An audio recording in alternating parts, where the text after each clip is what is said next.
stop 5 minutes if you volunteer, sir.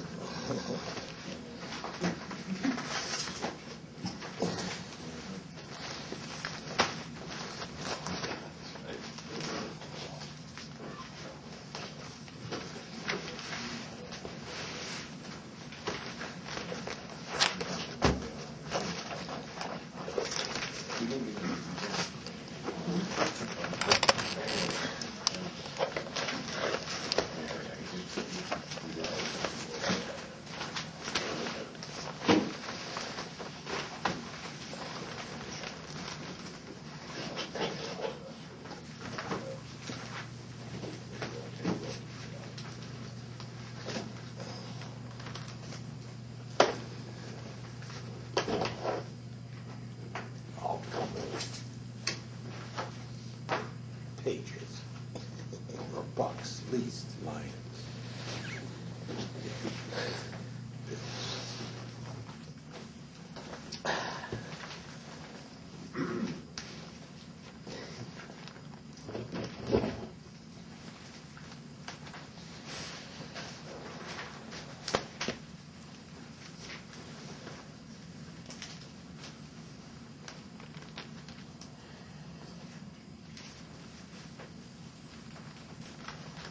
Set, John? Yeah, I'm okay. All right, we're recording. It's July the 26th, 2013. This is a collective bargaining session in Pasco County. International Brotherhood of Teamsters, Local 79. I'm Jim Sheriff. Bob Wiesman. John Schultz, the local union. Bruce Lee. Mike Sholey, Local 79. Ed Caesar, Utilities. Jim Boucher, Transportation. Doug Heck, Utilities. Frank Pilgrim, Utilities.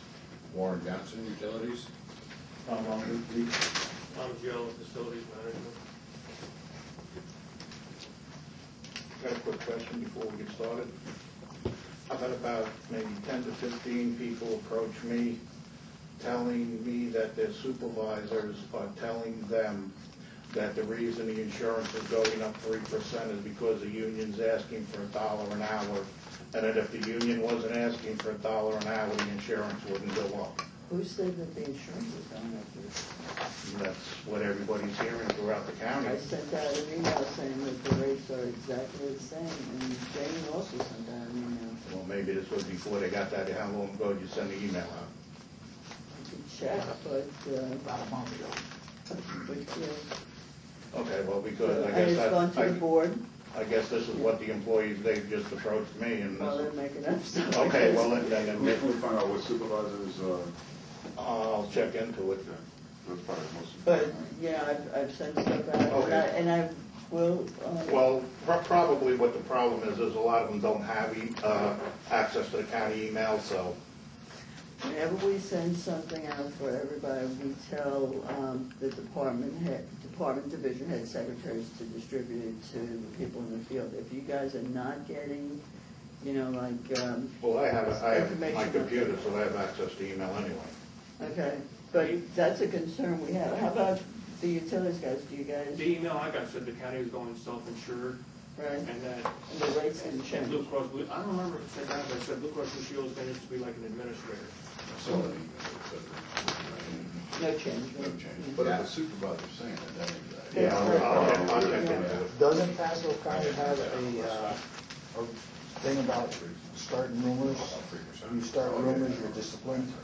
Whether it's, I know What, do you want us to discipline him? I'm talking about the manager. You know, I'll go you stand in say the that. corner, okay? If we did that, I'd probably be disciplining people all day long. Well, the management is the one that started the rumor. Second grade, they used to make me You sit ought to on the see what garbage can. their supervisors are telling them. Which ones? Ask Tom what their supervisors are telling them. Yeah. Hey, look, What here, are they saying? Yeah, About the They said insurance? that they talked about insurance rates going up. let's, I don't like supervisor day.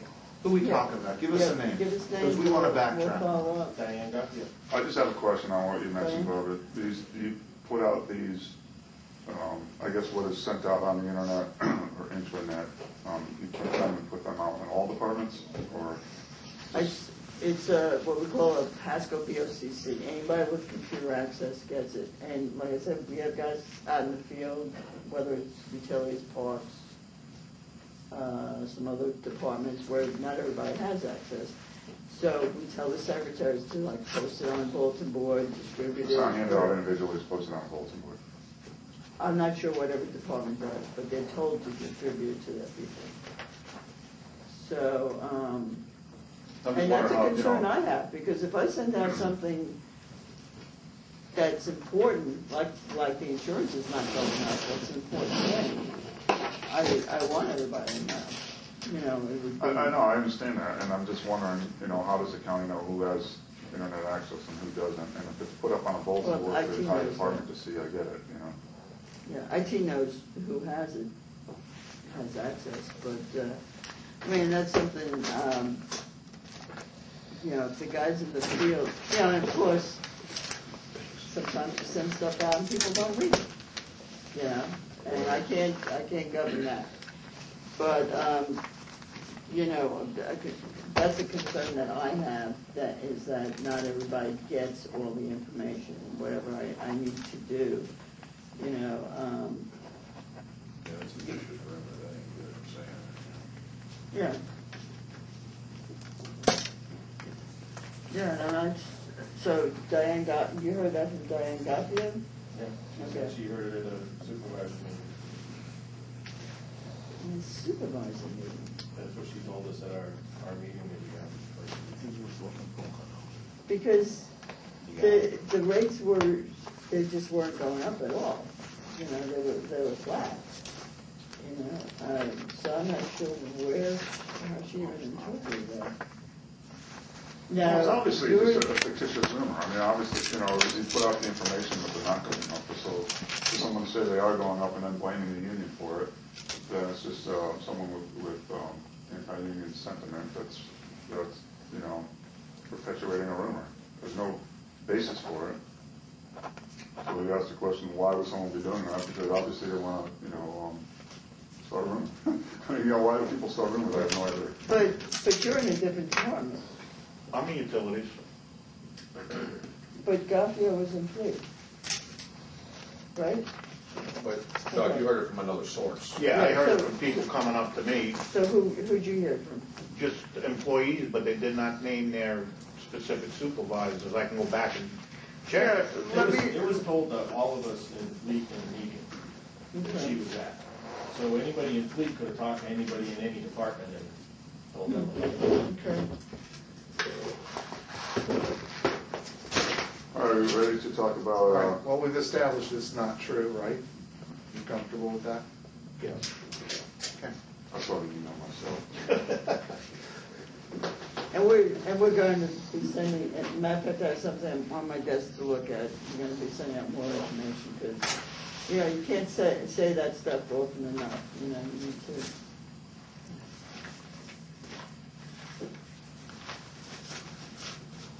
All right, we spent a lot of time last time checking out, confirming, and disclosing to you the facts regarding breaks for bus drivers. Provided you with copies of the route, which you did leave behind, but they're out there on the front desk apparently if you want a copy of it. I think that's another rumor we took care of with respect to the bus drivers not getting breaks and needing to urinate in cups or whatever your point of view was on that. So any additional questions or clarification needed on the bus driver routes and breaks? Jim wasn't here last time, and most, not all, but most of the information I get regarding bus drivers comes from Jim. I don't know if you wanted to comment. What the discussion was, there was a proposal going back and forth about breaks and lunches, and the county's position was to exclude the transportation drivers. And the reason for that is because the county feels that there are enough breaks, enough downtime during the course of the day where a driver has access to, facilities to go to the bathroom if they need to, or... But that's not true. Okay, well, that's what we want to hear. The videos can prove that are on the buses, that there's no time.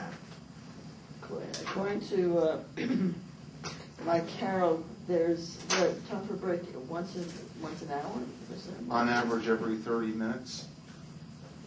No. Breaks are 7 to 12 minutes at the end of each route. There's stopping points where breaks can be taken. In your schedule, Drivers are permitted to ask the On- passengers to leave the vehicle. on times, on the schedules, it shows that much break time. But the buses are late before they get there, so they have to leave right away. There's not enough time in the schedules on the routes for the bus to get there. Said some of your staff would have them take a ride. So it looks good on paper, but. Looks good on paper, yeah. No, we weren't looking at it on paper. We were checking the facts with the department head. I thought we were looking at them, That's- we were looking at bus schedules. Well, I showed you the schedules. but- Right, well, that's not but paper. The information that we provided was based upon our discussion with the supervisor. And the explanation that we had regarding the amount of breaks that are available, where they occur on the routes, how much time is permitted, and what the flexibility of the driver is, all came directly from that source. It's Okay, not but- on that sheet of paper. Right on- Provided that on everything buses. is running in according to schedule. And I think that's what the discussion is, that things, according to what Jim is saying, that things don't run to schedule all the time. So if you have a Never schedule, run it to looks schedule. fine, but in the real world, that doesn't happen. I mean, if you look at the schedule, it says times will vary due to Delays. weather, traffic, and unforeseen events. Well, the schedule's been like that for years and years and years. You got construction up and down 19. You got wheelchairs. You got wheelchairs. When they did the schedules, they went out in a car. Oh, I can get here, I can get here, I can get... Well, that's fine in a car. But when you got to stop a bus every 50 feet, pick somebody up, or a scooter, the car don't work. You know what I mean? They need to do it in a bus and stop, as if you're picking somebody up, and then see how much time you have. If you took a ride on the 25 route, when it leaves the mall at 20 after, to Chelsea Place, it's 6 minutes late when it gets there all the time before it's time to come back. Now, have you discussed this with your supervisor? Over and over. Okay, so who have you discussed it with? With Mike, Joe, Addie when she was there. Well, we're gonna fix it, we're gonna fix it. Well, it's not How fixed. long ago were these routes timed? I mean, my understanding is supposed to be in a bus and actually run the route. I mean, that's how they do it over at Hart, Hillsborough Area Regional Transit. They actually run on the bus and, like you said, a real world, timing of the route and what to expect, and then they take averages. And then they constantly review them. You need to ask Yeah, they Mike do. how many times he's ridden on a bus. And even Well, when he the has, supervisor- even when he has the monitors out there to Yeah. check layover spots, Uh-huh. those sheets are gonna show you the bus arrived 4 minutes late, left 7 minutes late because they'll load up people. Uh-huh. By the time you get to the other end, you think you made that up? No, you lost more. My question is how, And then the breakdowns. We have breakdowns every half hour out there. How much are you late by the end of the day? By the end of the day, Yeah. instead of going to the mall to transfer places, the relief driver's chasing you in a car so we can take over on the route somewhere. And how much late is that? Could be 15 minutes, 20 minutes. They have to chase you in a car to change drivers. Yeah, you're not changing at your local, at your spot anymore to meet you on the route. So they can take over right there. Jim, my question was how long ago did they time those routes? Or they've been that, you said they've been away for years and years. Is it the same routes, they never changed? Yeah, they had a minute here, a minute there, but a minute doesn't cut it. How long ago how often did they Years. tweak them? Years, it's been years. Some routes probably haven't been timed in 5, 6 years. Okay, I so know they're always looking at the routes. I don't know how often they change them, but I know they're always, I thought they were adjusting to the consumer demand. Well, you know why we go through so many drivers in that place? It's because they're fed up with no brakes, you know? But you know, I think it might be a matter of, if Mike thinks that you're taking breaks, and you're thinking that you're not allowed to take breaks, it might be just a communication thing where take a break. Some routes do have time. Yeah. The routes that have 4 buses on them, they have a little bit of time, you know. Your route never has time. No, I have time. Oh, okay. I have time. I was getting the impression that you don't. A couple times a day, you get Speaking time, of you know. I do. But I mean, I got drivers that never get a break. Well, do you know which routes those are? Maybe we could zero down on which of those routes are the ones where the issues are taking place. 25s, 14s, 18.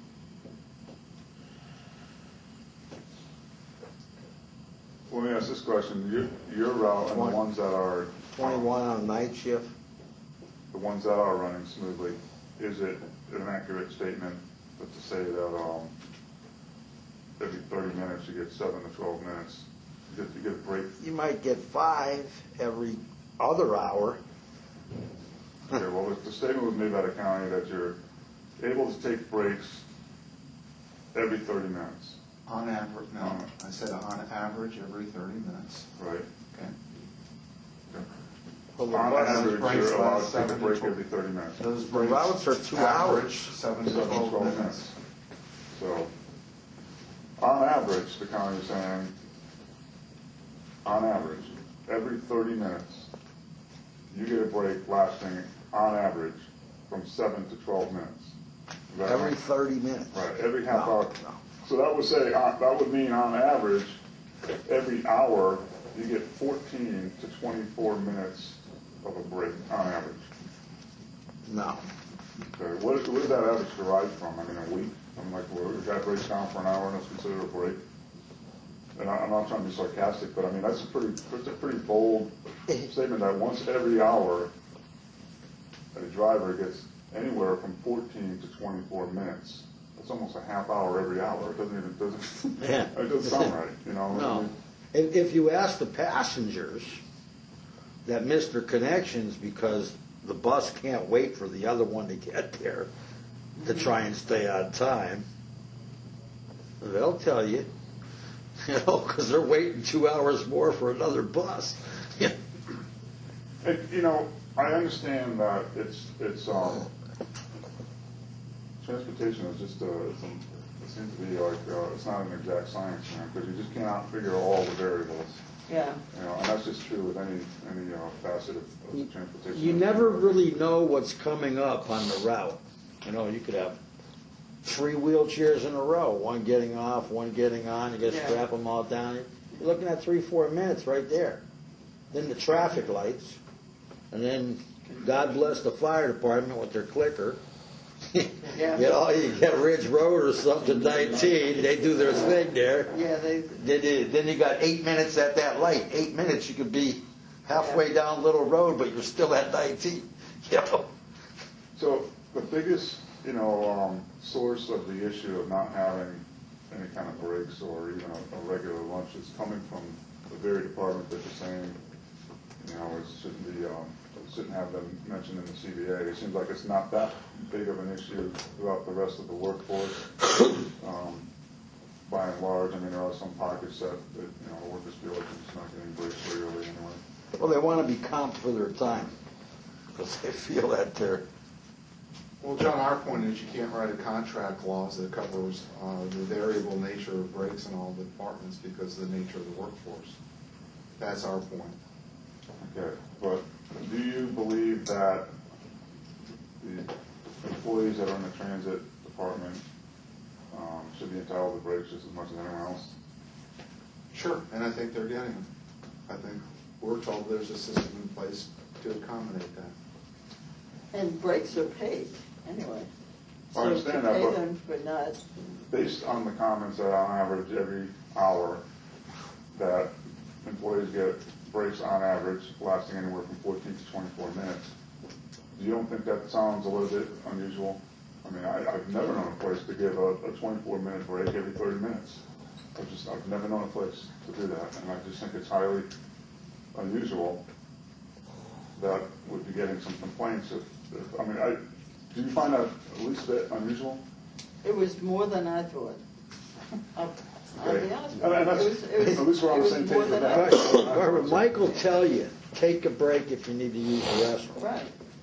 But when you come back, if you're 3 or 8 minutes late, when you get back in the office, why is the bus late? But you were saying that they're late all the time. Yeah, they are basically. So why would... He says if you're all late, nobody's late. You know, that's, Well, let me understand the comment in some context. The question, why was the route running late? How long have you worked in the department as a driver? 15 years. How many times have you been disciplined in the last 2 years for running late on a route? Oh, I haven't been disciplined. You know what I mean? I mean, it's been noted. It's noted on the checkers. So that tells me that it's obviously acceptable for the employer to be late. If it was unacceptable, you'd be disciplined, but it's apparently acceptable, right? I don't know what to conclude from it. What I would conclude from it is that there's the continued questions about the promptness of times and routes, but there's no consequences to drivers for running late. Well, there is, though, Kim. I'll bring in one of the forms we have. I don't have one with me. You know how you can lose your route selection, lose your day off, But for running late? 3 to 8 minutes, 3 times in a pick. Okay, you said you But again, in context, how many times has that happened to you in the last couple of Well, years? not me, but other drivers. Other drivers, a lot of times. And Well, I guess we could verify that by looking at the records. yeah, you can do that. And the cause of them being late would be a no fault of their own, or they do something wrong to be late. You know, just late because of traffic or something. Okay. You know, and that's the way it is. If you're late 3 times in a pick, if it's 3 minutes, you get disciplinary action. If it's 8 minutes, you lose your route. Are you expected to call or notify dispatch or anything that you're running late, or that? Yeah. Okay. And you give a reason for it, like, hey, I'm late. Yeah, you tell them traffic or something, okay. But it's still on the paper when you come in, you're late. That doesn't mean nothing that you called it. Okay. So, our desire to have breaks and have them at the management's discretion of when they're taken, we've never said that well, I'm going to say we never said, we've agreed to the fact that, the breaks would be at the discretion of management, but we just feel that they're entitled to take breaks on a route that someone doesn't meet that average that's been put out there. Someone says, hey man, to no fault of my own, there's construction, there's traffic, an abundance of wheelchairs as patrons. It's delayed me. I haven't done anything wrong. I haven't caused anything, but you know what? I still deserve a break. I mean, how do we address that? I mean, if anything, the driver's working harder and deserves a break more than if there were no snags. And the route was running according to schedule and running nicely. I would say the driver has an easier day. Mm-hmm. It's baby carriages. They got to be folded up. They're oversized. Yeah, They can't be stowed because they're too large. Now they're in the aisle. That's a hazard. You know, when they're talking strollers, it should be that umbrella type, not those 3-wheel jogging things. You know, people with scooters that put baskets all over it, doesn't fit in the spot. You know, they converted it to a car. You know, they put lights on it, and horns and stuff. I mean, how does it fit on here? You know? The doctor's office knocking into old people's ways. Yeah, well, they wipe people out on the bus with them, you know, run them over their feet. Well, And then you got that change card thing. You got to do away with the change card thing because they wrinkle them all up, then they jam up the machine. Well, I got to have my money back. It says do not bend or fold. Right? I'll show you. Is this a bargaining issue? It is a bargaining issue about the breaks and Change cars? lunches. No, I'm talking about the change cars. Well, it is, because it No, takes a I'm not lot of asking you. I'm time. asking John. Is this an issue? You know, it says do not bend or fold. You gotta put it in a little machine. All right, Let's take a break for a minute. So it takes time. Figure if that's a bargaining issue while we're at it up. Oh, wow. All right, Hang on, I'm not back on. Okay, we're back on at 9:34 after a short break. Just one quick question on, you referred to Route 21, Yeah. the night portion of it. The people never get a break on the night portion? That's what they tell me. Okay, so what constitutes the night portion that we should be looking at on that? From 1 o'clock down. 1 o'clock in the afternoon? Yeah. Well, actually, you start losing it about 10:30.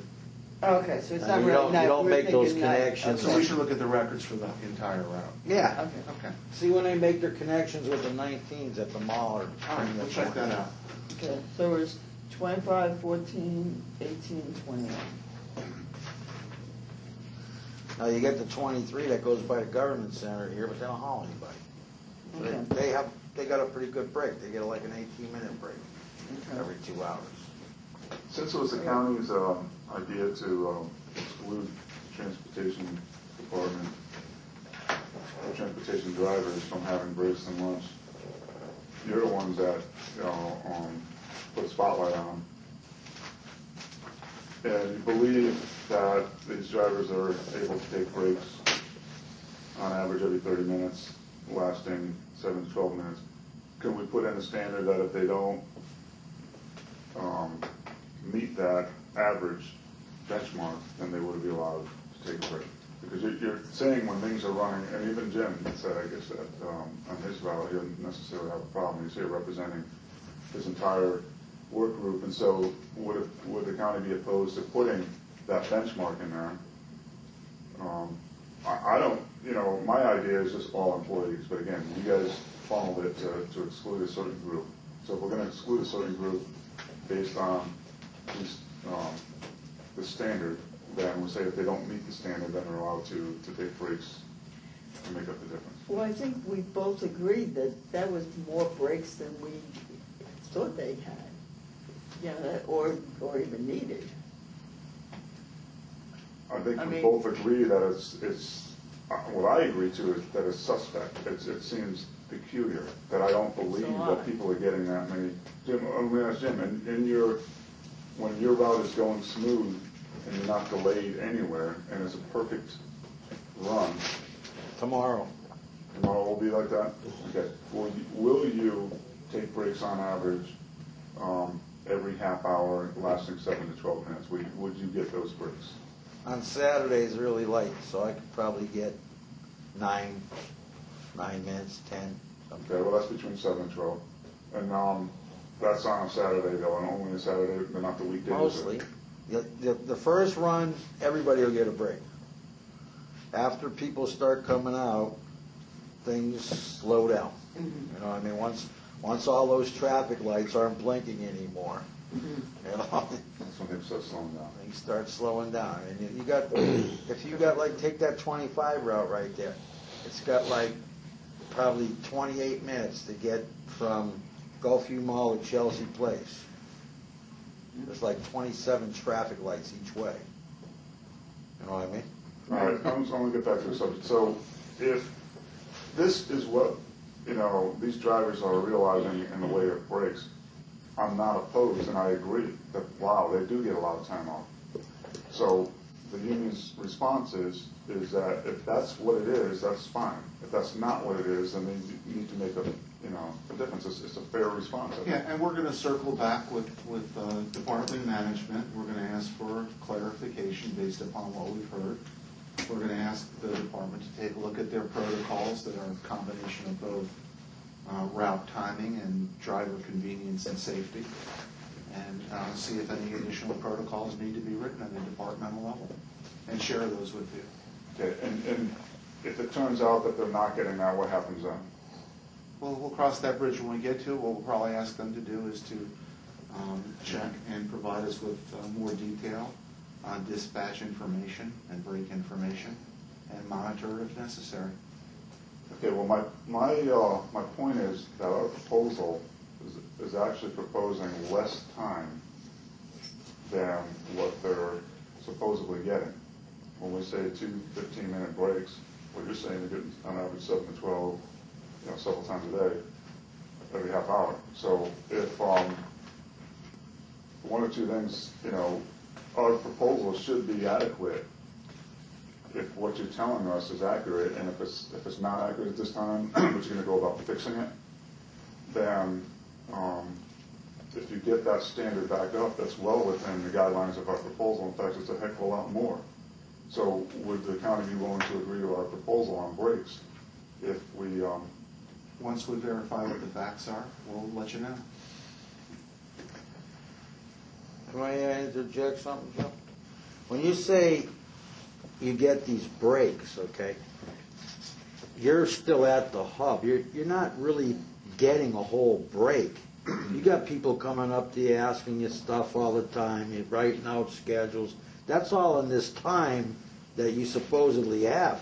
But you're also being paid during that time. So if you get interrupted when you're on a break, that's not an issue.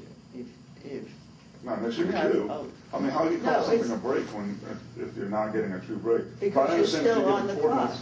I understand if you're getting 6 minutes this half hour, you're getting 4 minutes the next half hour, you're getting 8 minutes the next half hour, you're getting 10 minutes the next half hour, and you're getting 3 minutes, and during that time someone asks you a question and maybe you got to fill out a form.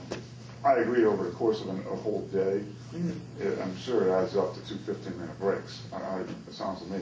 Unless the whole entire time is being barraged, then you're not getting a break at all. If you're just simply not driving.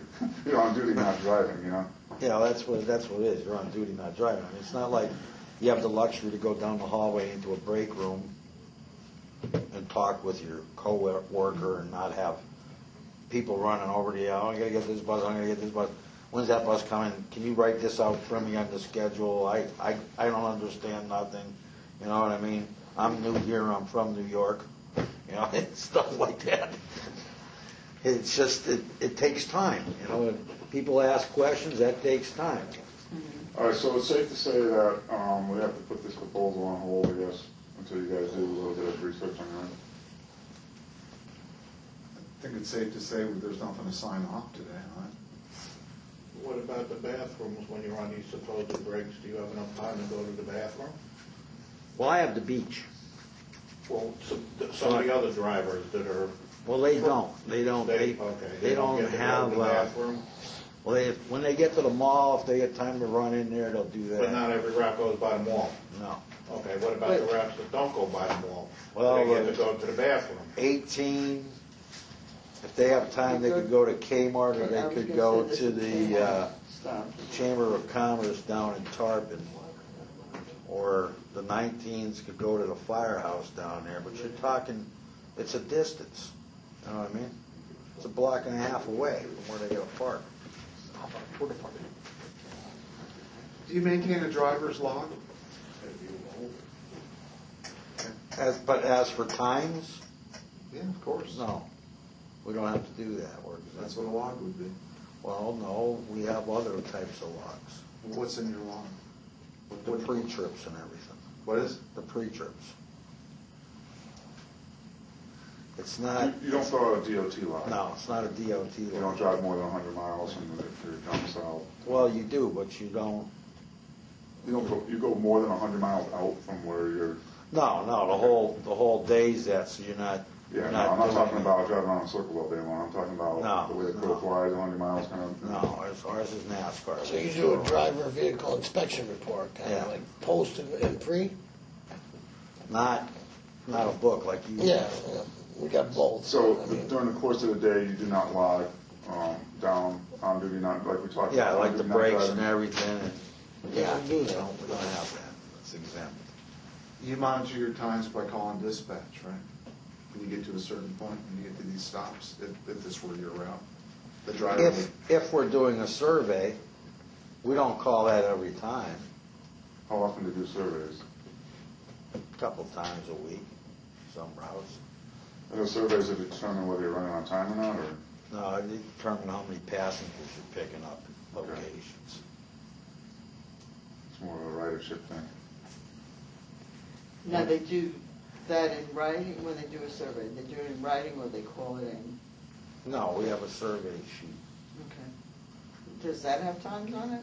Or No, it's just got those, just the number the of, points, stops on there, or what's on the survey. and how many come on, So stops. get picked up? Just and- how many are on board. We So don't- stop 5, you got 15 people on board. Stop 6, you got Yeah. 22 people on board, something like that.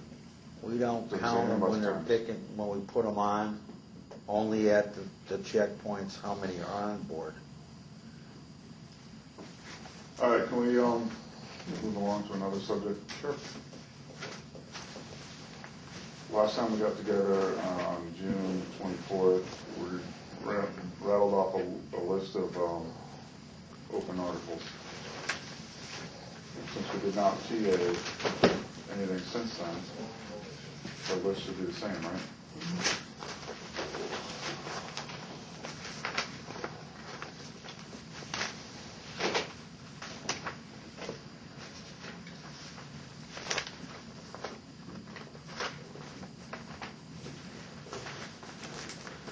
Items. That's what I have. 13.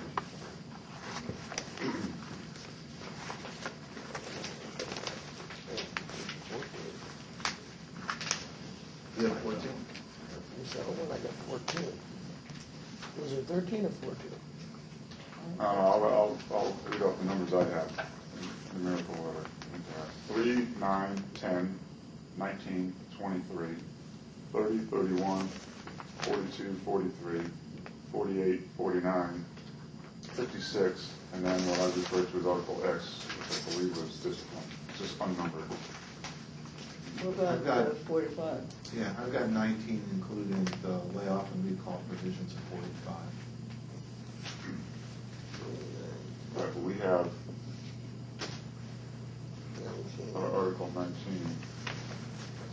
There's a couple of them that are Yeah, 19. overlapping, I think. 19 and overlaps with 45. Right. And that's what we discussed. And what's your Article X? Disciplinary procedure.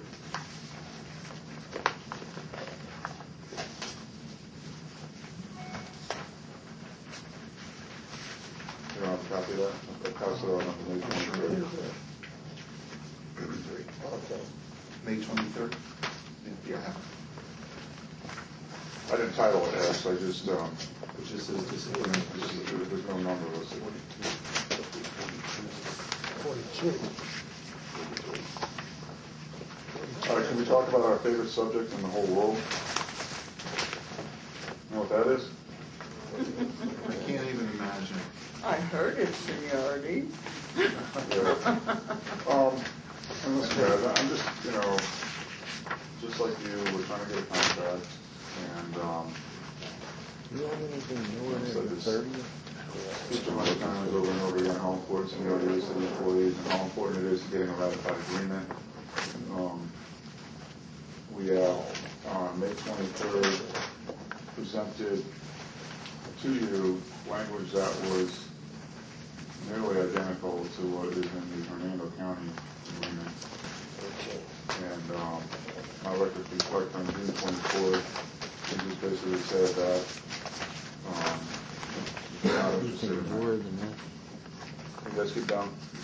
I mean, you want to work out something, or? No, go ahead. So the response was you're not interested, but the thing is that doesn't help. We're supposed to be bargaining with a common goal of getting a contract. Is my understanding, that's what collective bargaining is. You obviously know how important seniority is to you, and we know that there are things that are very important to you. So, it's supposed to be a meeting of the minds. So just to basically shut down and say that, we're not interested in seniority doesn't help, get to the goal of a meeting of the minds. I mean, if there's something that you absolutely have to have in the agreement, let's talk about it, let's hear it, but this is something we have to have in our agreement. And some references to seniority other than it would be considered as among a bunch of other stuff that really doesn't have any weight. Have you polled your bargaining unit to see? You have 1,000 members. We polled our management team, and you've heard from the board. This last night. We have a new administrator that's very interested in job performance as opposed to seniority. So from our side, except for a couple of isolated incidents like the bus routes and a couple of things like that, we're not using seniority and we're not really interested in expanding on it. Okay, well, That's kind of our position. I don't know if considering bus drivers picking routes by seniority as an isolated incident. I think it's an ongoing, long-standing practice. No, I'm saying countywide. That's one of the places where they use seniority, but. And there's probably more where seniority comes to in play at a departmental level in consideration. What we're opposed to is formalizing that rule in terms of contract language. I understand that. Because our preference is to have everything that is performance-based, not seniority-based. Right, and it's the workers that are working under these conditions, not you, not I, not Michelle Baker, not any of the BOCC members. They don't work in the rank and file positions. These guys do. I don't, and these guys do. And so they're the ones that are here, they're the ones that want this. So regarding polling the 1,000 members, I've polled the negotiating committee. They're the ones that, if you guys walked out of the room and this committee told me, said, John, let's just back off with the seniority thing. That's fine. I bargained for the members. Okay, because I'm not directly affected by these conditions. Neither are you. And nor is anyone else on the BOCC. So for anyone to say, I don't believe in something, well, that's real convenient when it doesn't affect you. But people that it does affect are telling me that this is what they want. So I understand that the language that has been proposed might be a little bit too in-depth for the first-time contract with Pasco County, but let's work on making it so where it does work and it does fit. But to simply say that you want everything based on performance, how long do you plan on just continuing to, go through the motions of bargaining and never having an end to this? I'm assuming you guys want to have a contract, right? I'm assuming that's what the goal is. The goal is to reach a contract with you. Right. So to get a contract, we have to hang on. To get a contract, it has to be ratified. Right? That's what has to happen. We have to have it ratified. No ratification, there's no contract. So if the goal is to get a contract, then part of that goal is to have ratification, because otherwise we won't reach the goal. So now to get ratification, what does it take to get something ratified? We have to have the members approve it. And but all the members, not just the people at this table. I understand that. So you have no idea what the 1,000 people want. You just know what the 8 or 10 people want. What I know is the results of the last ratification vote, that there was no... Which you told them to vote down. I can tell people to jump off a cliff, it doesn't mean they're going to do it. I can tell people to buy me a winning lotto ticket, that doesn't seem to work out. They voted it down on its merits. That's why it voted down. Nobody told them to do anything. It doesn't really matter, does it? It was voted down. So Who's going to judge Well, the it matters to performance? me. It may not matter to you. Who's going to judge if the outcome's the same, the Before fact Joe- remains there's no contract. I agree with that comment. It really doesn't matter how it happened, but that's what happened. And so it's irrelevant if I talk to a 1,000 employees or not. The only thing that matters is whether the thing gets ratified or not. And I know just from my experience of doing what I do, what it's going to take to get something ratified. I know what it's going to take to get this local union, through me being the business agent, to have a stamp of approval. I know what that's going to take.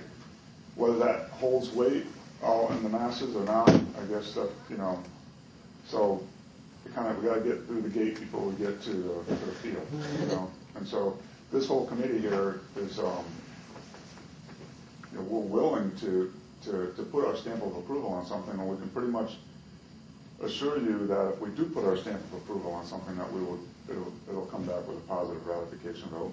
I can pretty much assure that. I can't guarantee it, but I can assure it. John, give me your top 3 or 4 categories where seniority is the issue. Number 1 is layoff. Okay. That's number 1. All right. For job retention, I guess you guys, like to use that word, retention. Layoff is and layoff and recall or mistake. Okay. I'm sorry? Yeah, well, before that, I think, to some extent, the job assignment piece of it, and I don't mean that, like, you're concerned with every little day that, but what I talk about job assignments is east side, west side stuff, and that's what I'm hearing. That it has actually been utilized as a form of punishment, that if you want to make a worker quit, or if you want to give a worker a hard time, and he lives in Dade City, it's a real easy way to do it. Ship him over to Newport Richie and vice versa. So that comes into play, not necessarily every little nook and cranny, every single little day. I want this job, I don't want that job, I want this job, I don't want that job. But the location of where they work is, and I'm talking global, huge issues. Okay. So So layoff, job assignment, location. right. And then, from the promotional standpoint, as Doug brought up, that is further down the list only because I recognize the fact that the employer has to be able to determine who they want to promote. I get that. But our standpoint is, when you have people that are equally qualified, and I know this rubs you the wrong way, but this is the way the union members feel. I can do the job just as good as so-and-so. And if the county doesn't think so, and I'm as fair as they come with that, as far as the representation end of it, when an employee says, there's no fair that Bruce got that job, I want that job, I've been there for 25 years, and I sit down and look at the facts, it's like, well, Bruce, how can you possibly, or not, Doug, how can you possibly say that you should have got the job over Bruce? Look at his skills, look at his qualifications, look what he's done. So to get in the door with having seniority in our contract, I think those are the top 3 items. Does anyone else have anything to add? I wasn't really prepared to narrow this down to such a tight funnel. But Well, people I told want seniority. Can I say something They real went quick? through 5 years ago, and they didn't think the matrix system is totally unfair. well, the matrix is specific toward job retention, so the layoff piece of it, right? That's what, I'm in danger of getting laid off over someone else who's been here less than me. It's not Right, fair. I watched a guy, for example, 14 years, and I think he had these approximate dates, times, and somebody beat him out with 2 years in because this guy had a motor vehicle accident, and this guy was going to get shipped to another park that was really far away from where he lived. Okay, well, that of course falls under the second one. Good job. I just want to say that during the campaign, we did polls, and these issues came from the people themselves. 1,000 people or better. We talked to them all. We didn't just come up with these issues and these 8 people did. They're just representing what they want. So this was a huge factor. It was one of the top. Well, that was the question I asked. Yeah, they were if polled. the bargaining unit was polled. Yeah. We polled for like almost 2 years. What, 3 years? Okay. To put it in perspective, I was with Mike from day one when we started everything, and we was going to the meetings up there in the state. And we put a big white easel up, and every question, the number 1 item on the top was seniority. It was huge. I think I'll call Ray Lester up right now and ask him for that easel, and I can bring it right in. I'll just show it to you. it was seniority. And that's the one thing everybody's talking to me about. Certain seniority. issues that were tops, and that was what he's mentioning is one. That's how we know the things that John knows from all the polling and everything. You We didn't make get it from one or two We don't know people. what our litigation process, we make house calls, we visit workers, you know. That's why it took 2 years to get to that point. And, you know, even if workers, you know, when we have meetings and they call out a certain issue and they don't use the word seniority, what the issue they're describing can be resolved through having seniority rights, meaning that, you know what I mean? I mean, it's there may be 4 or 5 or 6 different things. As an example Tom just mentioned, you know, I just don't think it was fair that I got shipped off to the other side of the county. Well, you know, if we had seniority for those open positions, then that probably wouldn't have been an issue. So, you know, and then there's just the other thing and it ties into seniority is how seniority is broken. You know, just the just cause thing. I mean, it's a standard in every contract, and I just. It seems kind of silly that we're even. I mean, it's in your employee manual or handbook, whatever you guys call it, the rules and regulations. I mean, you have a standard of just cause identified in there, and so it seems like it's. You know, we're fighting something that's just the norm. It's just a standard, typical thing that's in a union contract. And I've heard arbitrators rule that even in absence of a just cause provision, the very concept of a collective bargaining agreement has an inherent just cause concept, because otherwise the employer could just terminate everybody, and then the whole contract would it would just be a moot point. So I don't understand why there's so much of a fight on that. So I'm just reaching out to you guys. I'm trying to bring some closure to this, man. You know, just trying to just. All right, let's take a break for a couple of minutes.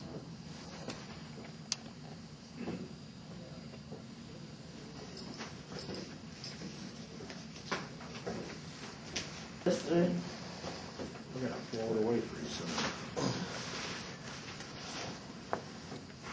Okay, we're back on it. 10:07. John, we hear you, and Barbara and I are prepared to go a little bit out on the limb on this issue. And by that I mean we're prepared to go really beyond the scope of what we perceive as our authority, but we're doing it on the basis of maybe we've not perceived what our clear authority is on this, or that there's some room for discussion on it. But here's some language that we would work on. This is not final. Don't write it down. I'll read it to you first. I've written it a couple of times myself. I'm writing, but I'm not writing that. Okay, so I'm going to start with your list, okay, which is the clause something to the effect of, with respect to a decision regarding layoff and recall, retention, job assignment location, and promotion. Seniority shall be a factor that is taken into consideration, but is not in all cases dispositive. In circumstances when seniority is not controlling, management shall articulate its justification for not recognizing seniority as a controlling factor, but management's decision is not grievable. So you see, we're prioritizing in a way the consideration of seniority in a manner that still just makes it one of a number of factors, but shifting to management the responsibility to articulate why it wouldn't be controlled. The biggest thing that scares me out of that is the very last part, obviously, that, you know, it's exempt from the grievance procedure, is what you're implying. Well, here's what I thought about that. I thought if we do it this way, and you have a situation where somebody with seniority wants a job assignment location and is denied, now management has to articulate that, put it into writing. I think the record of doing that will give us a talking point the next time we come back to this issue for the successor contract. So we'll have a record of, let's look at the cases, why, let's not speculate, let's not go upon rumor. Let's go on the record of why people did not have their seniority recognized. And it gives us a starting point to go further in the issue next time, for us to persuade you that the language that we've suggested here works, because everything that was articulated, or let's say 90% of it you would agree upon, or wouldn't pursue a grievance on, or that it's not, in our view, in hindsight, clearly articulated, and our rule is too liberal, and that it should be more detailed as you would like it. But I don't think we're ready to get there yet, and I don't think that we can't get a contract ratified, except with perhaps some language like this. And I say perhaps. I'd have to write this out, have it reviewed, make sure that we could sell it. Take a break. Sure.